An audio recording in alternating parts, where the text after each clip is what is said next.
Hello, I'm Mark Toomey. I'm delighted to be with you today as part of the International Green IT Awareness Week. For the next 45 minutes or thereabouts, I'd like to share with you my thoughts on the application of ISO 38500 to the Green IT agenda. I've been involved in the development of ISO 38500 since its earliest beginnings. In 2003 I joined the Australian Committee developing the world's first standard for corporate governance of information technology.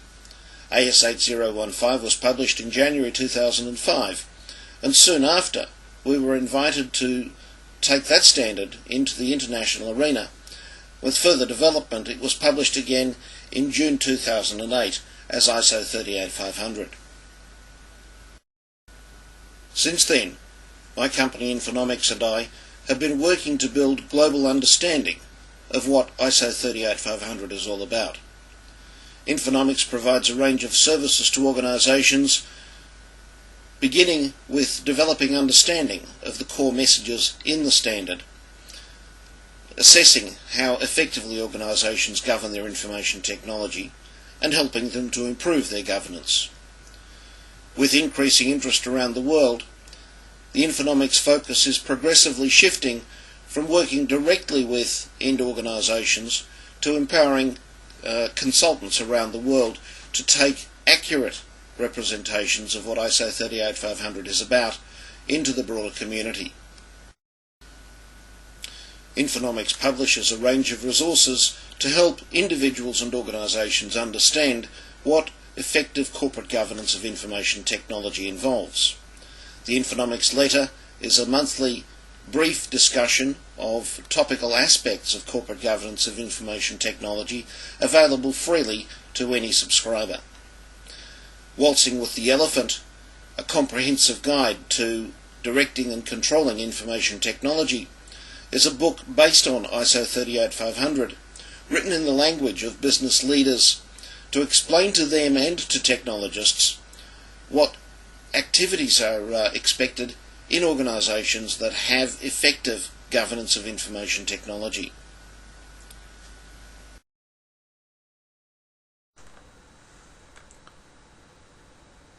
So let's move into the discussion.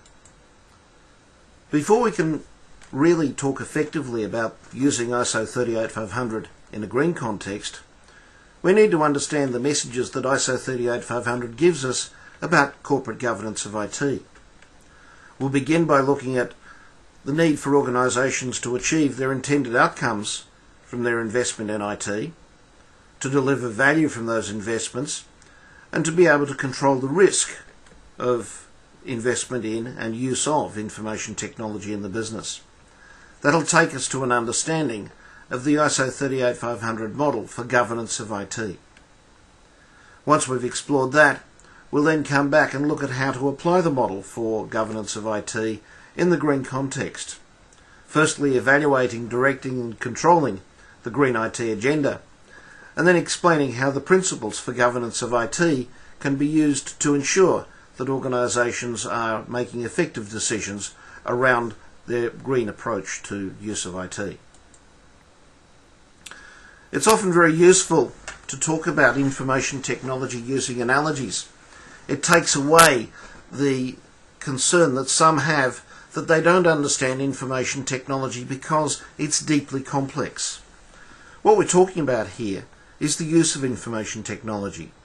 And in this delightful motor vehicle, we don't need to know how the engine works. We simply need to know that we can drive it, that it's generally safe, that it gives us high performance, that perhaps if we like prestige, it will deliver that to us. But we also have to recognise that sometimes, unfortunately, things can go wrong. We're going to explore a little bit about those shattered dreams that have happened to a number of organisations in their use of information technology. And then we'll explore how those dreams come to be shattered. Many organisations have suffered from problems with information technology. In 2004, the Royal Bank of Canada's monthly update to its account-keeping systems resulted in what the Canadian press then called the 5-day banking fiasco. As a result of the updates having a problem, for the next 5 days, Royal Bank couldn't calculate any customer balances. Now, in a bank that processes millions, perhaps tens of millions of transactions every day, there's an enormous risk in being unable to calculate balances when you're processing transactions. But what are the alternatives? Do you turn off the bank and thereby impact all of your customers who want to conduct transactions via FPOS, via ATMs? All of those customers whose pay is made directly into their banking accounts, whose pensions are paid directly into the bank? It's very difficult to operate a bank when your account keeping systems don't operate correctly. In 2005, the Australian Customs Service implemented its new cargo management system controlling imports into the country.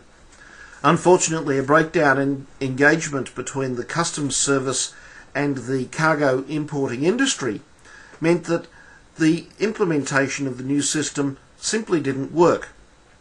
And for the next 3 weeks, virtually no imports came into Australia through seaports. The difficulties with the system were such that it was necessary for the government minister to intervene and order customs to reinstate the original systems and then resolve the problems that it had with the engagement of those systems with industry, leading to a re-implementation of the system the following year.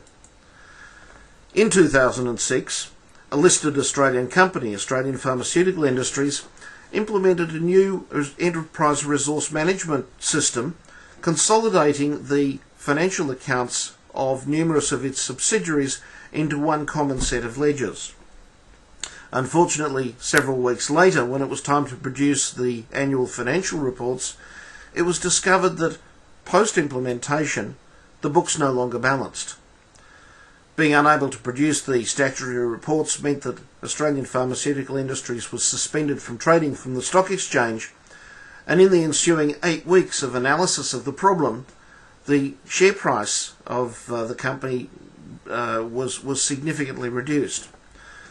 The missing funds were never found, and a substantial additional amount was spent on the research.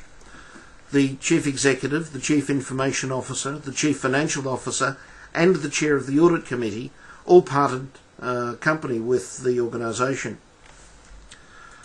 In 2007 at Los Angeles International Airport, a problem with the technology supporting the customs screening of inbound passengers resulted in a backlog of 20,000 people crowded into the airport awaiting entry into the United States. In 2008, British Airways and the British Airports Authority opened the much vaunted new Heathrow Terminal 5. But an over-ambitious program of going to full load on day one, combined with inadequately tested and proven management systems, many of which were controlled by information technology, meant that the terminal quickly became choked with passengers, with lost luggage, with flights that were unable to operate, and became a national embarrassment to Britain to the extent that there was a parliamentary inquiry into the reasons for the problem. In 2009, more than 400 airlines around the world suffered disruptions when the global booking system for airlines, Amadeus, experienced problems. Without the booking system, not only could airlines not take on new commitments for flying customers to destinations, they also couldn't check in passengers and therefore weren't able to operate flights on schedule. And in 2010, a number of banks, including the Bank of Queensland, discovered a problem with their FPOS terminals. On the stroke of midnight, as the year rolled over from 2009 to 2010, those FPOS terminals decided that they would go immediately to 2016. It's fairly obvious that this was a problem that was inherited from the year 2000 corrections made to systems in the lead-up to the transition from 1999 to 2000. And it serves as a reminder to us that while our IT systems may be working well today, we don't necessarily have a guarantee that they'll be working well tomorrow. All of these examples are cases of organisations suffering significant operational impact through problems with their information technology, and in many cases that operational impact being transcribed not just inside the organisation but also onto significant stakeholders in the organisation. So we want to prevent problems happening with information technology.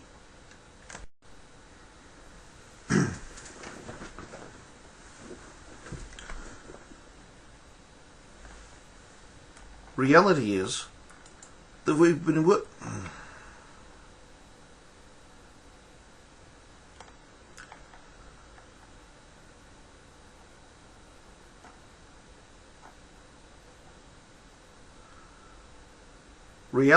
that we've been working for quite some time on trying to improve the output of our IT functions and eliminate the sorts of problems that we've been experiencing and discussing here.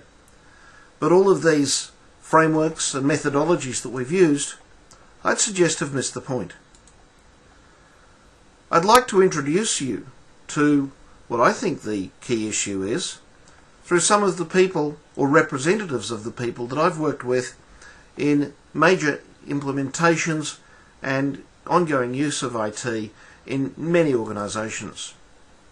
First, we have the individual who knows the rules but won't follow them, exemplified here by this gentleman using a mobile telephone while driving a car. Illegal in many jurisdictions, downright dangerous in all jurisdictions. But so many people still do it. They know the rules, but they simply won't follow them. In many IT situations, things sometimes get difficult. And rather than saying, gee, it's difficult, we might need to do something about this, we have a tendency for people to pull on the superhero outfit and simply work harder to try to overcome the problems. We report problems to people who perhaps just don't want to know that things are not going the way that they would like them to be. We deal with people that we rely on who actually haven't got a clue about their job, about how the organisation operates, about how IT should be used. And we deal with bosses who believe that simply by demanding more, by shouting louder, they will get what they want. All of those are illustrations of a key, simple issue, the human behaviour element of information technology. Problems with IT aren't limited to just problems with the technology. They're actually problems that manifest as we try to achieve business goals and business change. Many of the issues that we find with the breakdown of information technology ultimately are found to exist outside the sphere of control of the IT function. So I call what we've been doing to improve the supply of IT polishing inside the kettle. We haven't actually addressed the problem of how organisations use IT. And our governance of IT agenda now has to be much bigger than just focusing on how the IT department operates, and embrace also the questions of how the organisations use IT. Understanding the use of information technology is perhaps made a little easier by reference to the work of Harold Leavitt at MIT in the mid-1960s. Leavitt researched organisational change, and he told us that if we wanted to have effective organisational change, we needed to change all of the key elements of the organisation's business system. We needed to change the people, the tasks that they perform, which we nowadays call process, the structure in which they operate, and the tools and technology that they use to do their jobs effectively.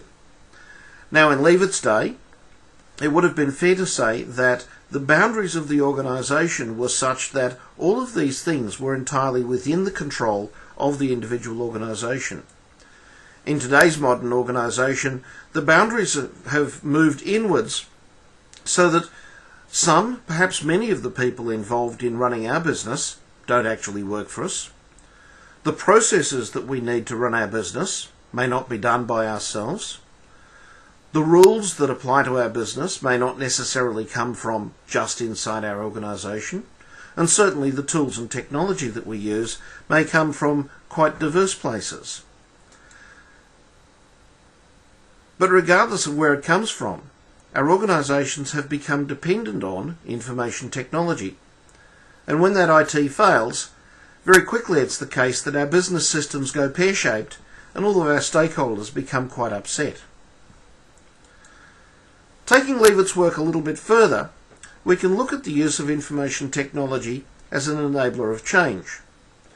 We know that effective use of information technology can lead us to much more effective overall business models, more effective business operations, and we develop plans for improvement of our business that, while they initially might embrace all four elements of Leave It's model, people, process, structure and technology, very quickly become focused on the IT elements of change. We seem to have developed a belief that the IT bit is the hard bit, and we put all of our energy into focusing on that. And when we do so and neglect the necessary attention to people, process and structure, we find that changing the technology simply breaks the rest of the organisation. If we want to make effective IT-enabled change to an organisation, we need to remember that changing the business involves changing the internal elements of the system and maybe the external elements of the system, and dealing with all of the elements in the business system, the people, the process, the structure and the technology. Now, if we understand Leave It's model, we understand that technology is a tool of business. So we should explore how we actually make use of this tool. And if we think about the day-to-day ongoing operations of the business, we know that for most organisations today, they need a reliable IT service to be supplied to them. So we have a simple demand and supply loop. If the IT supply is inadequate, the business operations are disrupted. When we think about the future of our business, we know that many aspects of future capability of organisations today are enabled by the effective use of IT. And so we have a new demand and supply loop that describes how achieving the strategic future of the organisation depends on the effective use of information technology as a change enabler. Now, the grey and blue colouring here is important. The grey elements are dealing with the business domain. And from an IT perspective, what we're concerned with here is how the organisation uses IT to enable and operate the business. In terms of the IT domain, we're concerned with how IT is managed and how it's delivered. Now, these activities of planning the strategic future of the business and enabling change and running the ongoing operational business and providing a reliable IT service are really the fundamental elements of the management systems for ongoing use of information technology in the organisation. And who performs the tasks in here? Who determines the use of information technology?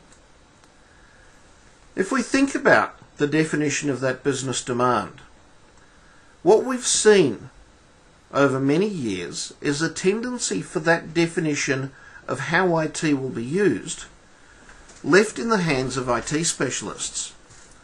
Now, when that task was simply one of automating the business, that wasn't such a bad thing, because IT people could look at how the business operated, work out how to automate it, and make it all happen with not a great deal of essential involvement of business leaders. But today, IT is not about automating the business. It's about actually revolutionising the business, creating new business opportunity. And the expectation that IT people can conceive of all of these business opportunities and all of the work that's required to implement them is perhaps going a little bit beyond the bounds of what IT people should do. On the other hand, many business leaders are concerned that they don't understand information technology well enough to define their strategic future. The problem here is that business leaders who suffer that reluctance to engage with IT are thinking that they need to understand how IT works. That's inappropriate thinking. What business leaders need to know is how IT can help them achieve a better, more effective, more competitive business.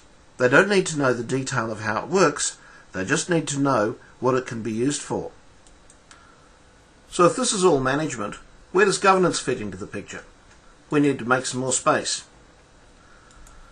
Governance is effectively oversight of management, making sure that management is doing what's required for the organisation and doing it well enough to ensure that the organisation achieves its goals. From an oversight perspective, governance doesn't involve redoing what management is doing. Rather, it involves looking at what management is doing and making fundamental decisions on the basis of the information management provides. The governance process really starts with evaluating the current and future use of information technology. What we see there is the current and proposed demand for and supply of IT. So management develops the ideas, the governing body evaluates those ideas, and then provides some direction back to management about whether or not the ideas are acceptable. That's a very simple perspective. There are some more details, but that's enough to get the idea. Having given management direction, of course, then the governing body needs to make sure that management is delivering as intended, and that's where the monitoring element comes into play.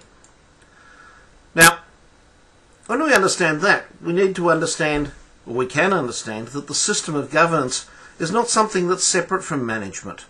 The system of governance includes all of the management activity and relies on management providing the relevant information to the governing body so that the governing body can see where the organisation is heading, how it intends to use information technology, and then can make sure that both the future developments and the ongoing operations of the organisation are appropriately served by relevant IT capabilities.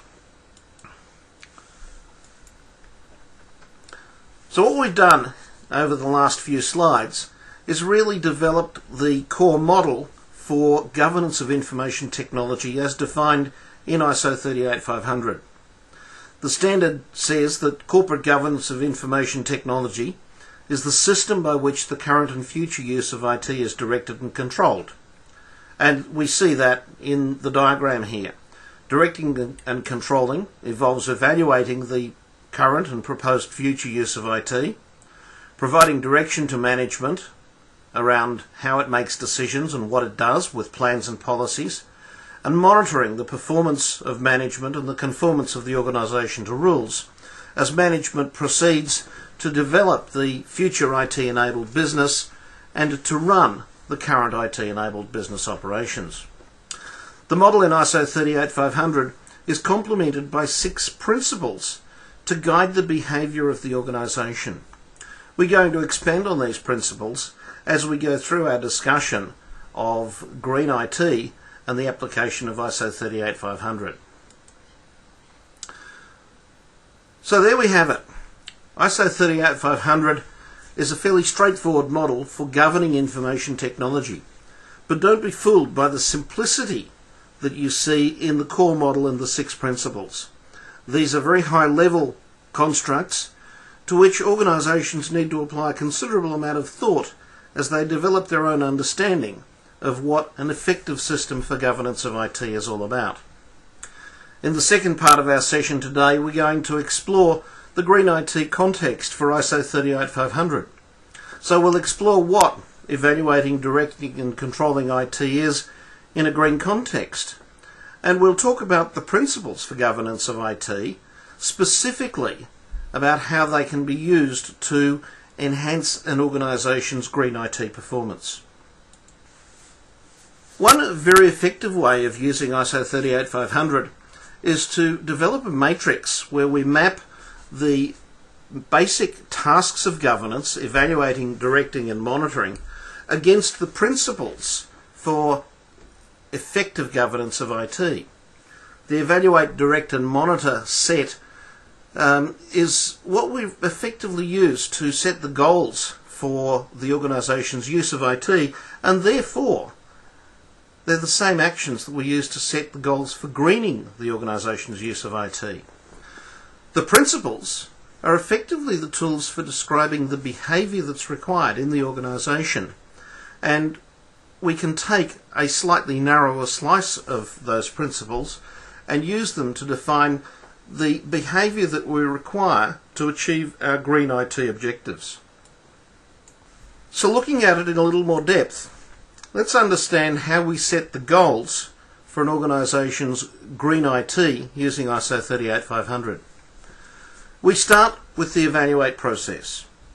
And there's two elements to evaluating. Going back to the model we were looking at in the demand and supply loop, first we need to think about the demand side.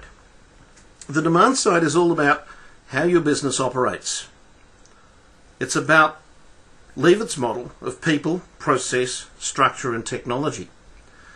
And to understand the green opportunity in the business here, it's not simply about replacing technology with greener technology.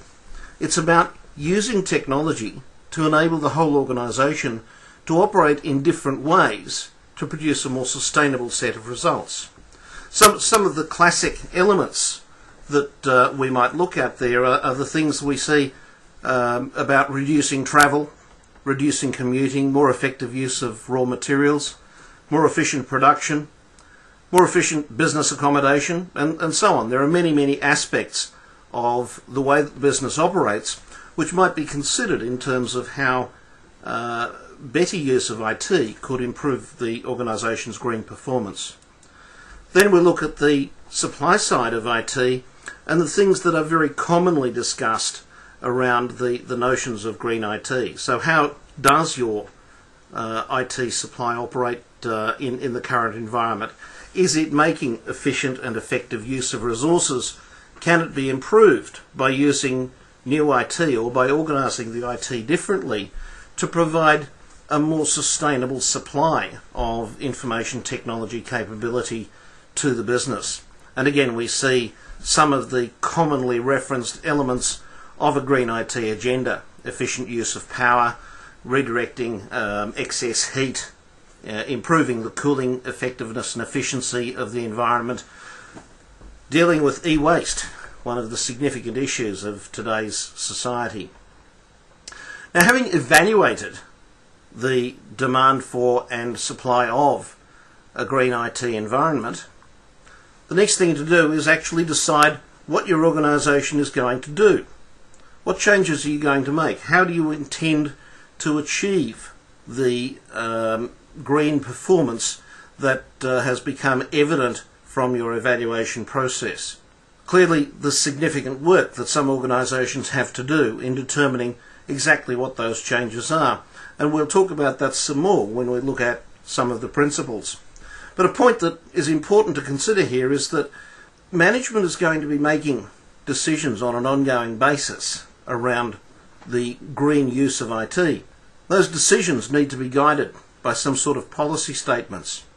So when directing your organisation's green approach to IT, you need to identify which policies you're going to adopt. We'll discuss them as well when we talk about the principles.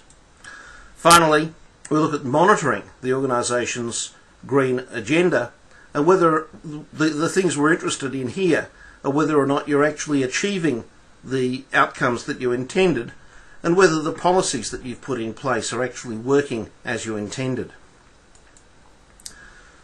Going into the principles, probably the most powerful and important of the principles in ISO 38500 is the responsibility principle. It's about determining who's responsible for what.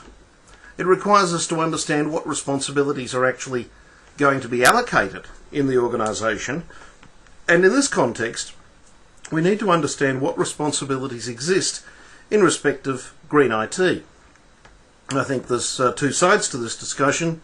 On the demand side, who's going to decide how the organisation will operate and how it will use IT to make the overall organisation greener? And on the supply side, who's responsible for determining how the IT is actually organised so that the IT supply itself meets required green performance levels. Once we've looked at what responsibilities need to be allocated, we need to decide where in the organisation we're going to put these responsibilities. One of the interesting questions is how much responsibility can the IT organisation itself take on board? If we allocate responsibility for determining organisational design and business activity to the IT department, we may, for example, find that we have some tension emerging around the green IT agenda. As we go through allocating responsibilities, we need to understand whether or not the people that we're giving the responsibilities to understand what's expected of them, and whether or not they have the skills and the time to do the job that we're asking. One of the key elements of responsibility is that there's actually two sides of responsibility. Who's responsible for making the decisions, but then also the general allocation of responsibility to people in terms of what responsibilities do I have to make the system effective and efficient. It's not so much a decision-making responsibility as a responsibility to understand the rules and conform to the rules. And these are the things that are going to be explored as we go through the remaining principles.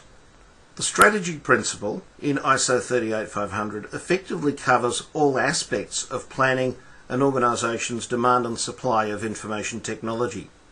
So clearly, the green aspect is just one of the elements of the overall strategic picture, and developing a plan for any aspect of an organisation's use of IT needs to start off with a clear understanding of what the organisation's objectives are in respect of that plan.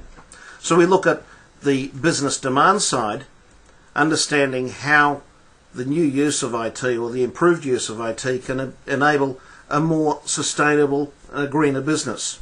And on the supply side, we look at how we can effectively structure the IT supply arrangements, whether it's infrastructure or other elements, so that the actual IT supply is itself as efficient as possible in green terms. One of the constant issues for organisations that are investing in information technology is the selection of which initiatives are actually to be allocated the scarce resources required. Sustainability initiatives may be important, but it's likely that they'll be competing with other aspects of business development and ongoing business operations, and it's unlikely that organisations will be able to undertake all tasks that they want on an immediate basis. So one of the elements required out of the strategy principle is that organisations develop decision-making capability so that they can select the most appropriate initiatives to undertake and maintain a proper balance between improving their sustainability performance and improving other aspects of the business. The key element of deciding which initiatives to go ahead is the impact of the initiative on the organisation. If we think about Leavitt's model again, change in information technology typically now involves change of business systems, people, process and structure, as well as the technology. If we have too much change happening all at once, we may find that the organisation becomes bogged down in dealing with change and sacrifices other aspects of its performance in an attempt to absorb all of the change required. So being strategic about green IT is about understanding how much greening we can handle while we're doing other aspects of continuing to responsibly run and operate and develop an effective business. Skills shortages are also a continuous issue. Most organisations in respect of IT, and particularly in respect of the whole of business change enabled by IT, are often constrained by scarce resources. So developing the continuing program of change requires consideration of whether or not we have the required numbers and capability of people to deliver what is being planned. Now, we move from strategy to actually making things happen, and this is where the acquisition principle comes into play. Acquisition actually deals with all of the organisation's decisions about spending and not spending money. it deals with both new developments and ongoing developments, but we'll just look at a subset of those here. The principle asks us to make sure that all of our spending decisions are based on appropriate analysis, balancing the benefits and the risks and so on. So clearly every green IT initiative should be subject to appropriate analysis of the costs and benefits, of the risk involved for the organisation, and of the approach that's being proposed for implementing the changes that are on the strategic agenda. The performance principle is focused on making sure that we understand whether or not we're achieving the outcomes that we intended to achieve within the allocation of resources that we have made. So the first question we have in respect of performance is understanding what the performance measures are for your organisation's green agenda. Surely this is not just the rapidity with which the green IT program is delivered. It really should embrace the overall performance of the organisation in measures that are relevant to the organisation and its stakeholders, so that they can understand whether or not the green IT agenda is actually delivering measurable beneficial results. When thinking about this, one of the key questions is that of whether or not the organisation can capture reliable data about its green IT performance. It's not just about project delivery, it's about the end result and the overall sustainability of the organisation. If we want to demonstrate that we've made some progress, we need to start capturing that reliable data right at the beginning and establish a clear start point against which we can compare future performance. And we're unlikely to achieve total transformation immediately.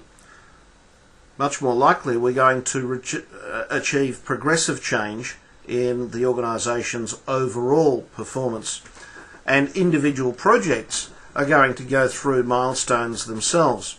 So being able to define what the progressive goals are, what the progressive milestones are for a green IT program is an important element in being able to understand and, where necessary, take corrective action to ensure that we do achieve the performance that's required. And when we think about achieving the performance that's required, sometimes the issues that we have with not achieving performance, as we've discussed earlier, are nothing to do with the IT itself. They're to do with the way that the organisation is overall taking up the opportunity that's in the IT. And therefore we need to ensure, as part of the performance principle, that we've addressed not only the measurement but also the action that's required to make sure that we do meet the goals that we've set. We can go back to the responsibility principle with, in fact, any of these principles. It's perhaps useful with the performance principle to highlight that we can allocate responsibility for achieving these results probably within both the business on the demand side and within the IT organisation on the supply side. The conformance principle says that we should ensure that the organisation's use of IT conforms with formal rules. So exactly what do we mean by formal rules? The first part of it is the rules that come to us from outside our own organisation. And while there is a broad swathe of rules that apply to the business, we can probably identify a range of specific rules that relate to our sustainable operations and effective green use of IT. Some of those may come to us in terms of legislation and regulation. The business relationships that we develop in the course of operating the organisation's business might have some influence, and increasingly we're seeing the rise of community expectations that are driving new obligations for organisations in this sphere. But it's not just the external rules, there's also the internal perspective for the organisation. If you're going to be effective in achieving sustainable green IT use, you're probably going to need some rules that will guide people in their behaviours and in their decision making as they operate and conduct the business on a day-by-day basis. So the key question in respect of conformance internally is understanding what rules are required, who's going to set them, and who's going to enforce them. Fairly obviously, from a governance perspective, we need to have a clear understanding of both the external and internal rules that apply to the organisation's use of green IT, and we need to have the mechanisms to gather conformance data so that we can feed back into the upper levels of the organisation and into the governance system the information about whether or not the rules are effective and whether they're being observed at the appropriate level by the appropriate people. And speaking of people, we come to the final and perhaps in some ways the most significant of the principles about governance of IT. The human behaviour principle in ISO 38500 is basically about ensuring that all aspects of the organisation's use of IT takes proper account of the behaviour of human beings. Now this can have many, many dimensions, and again we take a specific slice through it when we think about the green IT agenda. Who's involved?